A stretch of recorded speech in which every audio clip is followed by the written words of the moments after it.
meditation does not cause nightmares.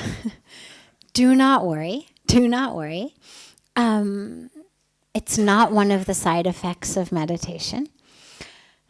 There's a lot of possible explanations for this particular circumstance of a young woman who started meditating and found herself having nightmares. And a piece of it may simply be that her consciousness is opening. I read, actually, just today, I read a story of a woman who was a very, very deep spiritual seeker who was a meditator and who had gone to some people's home for dinner. And they had fed her non-vegetarian food. They had fed her chicken.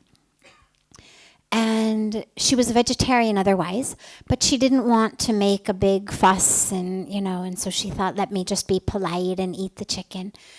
And in the nighttime, and so she ate it, and in the night she had this horrible, horrible nightmare of being hung upside down by her feet and of being skinned and ultimately of having her throat cut. And in her dream, she didn't identify it at all with, the people whose house she had been at and what she had eaten. And it wasn't until the next day when she was sharing this very, very unusual nightmare with her spiritual counsel, who had asked her a lot of different questions about what might have caused that. And he was able to put together the experience that she had had of eating the chicken with the nightmare that she had had of literally being a chicken. And the moral of the story that I was reading has to do with the way that we take in the consciousness of other beings. And so if you've been meditating and if your consciousness is expanding and is open, and you are interacting with people, or interacting with animals, or interacting with the planet in a way that is not necessarily in line with the highest consciousness, it wouldn't surprise me if that found you in your sleep. And so, for example, if she's been meditating, but along with her meditation, perhaps she hasn't changed her shopping habits. And so, for example, perhaps her shopping habits still include this craving for more and more and more, cheaper and cheaper and cheaper. And as we buy more and more and more, cheaper and cheaper, what we're doing is contributing to a global economy that creates sweatshops, and a global economy that creates child labor, and a global economy that's ravaging our earth. And so to have nightmares about that, even if she's not necessarily aware that that's what the nightmares are about, but simply to, for example, find herself in an unsafe situation in her nightmare, well, if she's been meditating, remember, our rishis, our sages, our saints, our mystics, our gurus, our masters keep telling us over and over again in every language, in 1,000 different ways, just like parents trying to shove spinach down our throats in some way or the other because they know it's good for our bodies, and they're doing it because they know it's crucial for our spiritual development, have been trying to convince us separation is an illusion.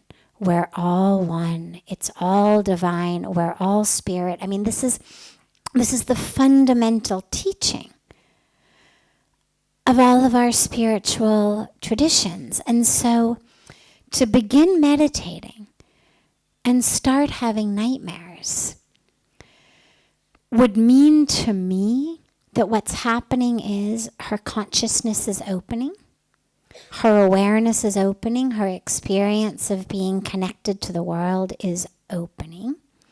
And yet her own personal actions or choices are not yet perhaps exactly in alignment with what she knows to be the highest dharmic way of living, the highest truth.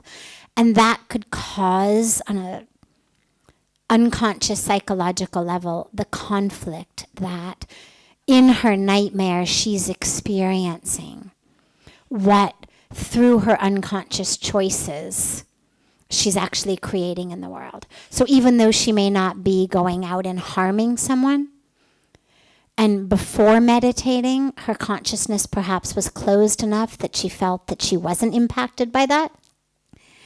And now as the consciousness opens, we start to really feel the pain of others. Really feel the impact of what we're doing on the world. I mean, there's a fantastic story of Paramhans Ramakrishna, of the great, great mystic. And one day, some of his devotees were looking for him. They had gone to the temple to find him. He wasn't in the temple, and they go searching, and they can't find him anywhere. And finally, they find him, and he's lying down in a field, making all these like weird noises, not speaking, proper language.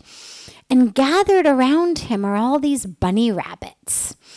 And he's speaking just funny noises. And the bunny rabbits then go, and he keeps lying in the field, and the devotees are watching. And a few moments later, from the other side, these snakes appear. And he's still speaking funny noises, but now different funny noises. And finally, his devotees come up to him because they get nervous, of course, seeing the snakes come near him. Bunny rabbits were okay, but snakes is scary. So the devotees come up and they say, please, what are you doing? And he says, well, you see, the snakes keep eating the bunny rabbits. And it's really not very nice because they're eating way more bunny rabbits than they need to take care of their hunger. And the bunny rabbits are very scared. And the bunny rabbits also have a right to life. And so I was negotiating a settlement, if you were, between the snakes and the bunny rabbits. I mean, the snakes, of course, have to live. So we have to accept that they can eat bunny rabbits where necessary. But only where necessary. So I was negotiating this settlement.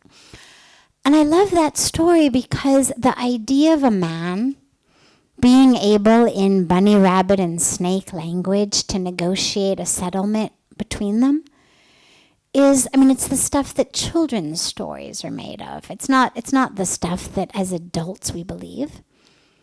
But it happened. He was a mystic, but he was an actual historical figure who lived not that long ago. And there's lots of books by lots of disciples who were with him. And this is what happened. And the reason I love the story is, for me, it's one of the most undeniable, palpable examples and pieces of evidence of how, when we are really spiritually aligned, how intricately connected we are with the rest of the natural world. And how, we can communicate. That may not necessarily be the goal, but at least the awareness that we have that ability, that we are so deeply connected to the natural world, that of course whatever is happening in the natural world is going to impact me in my unconscious, in my subconscious, in my dreams. So that would be perhaps where nightmares come after beginning a meditative practice.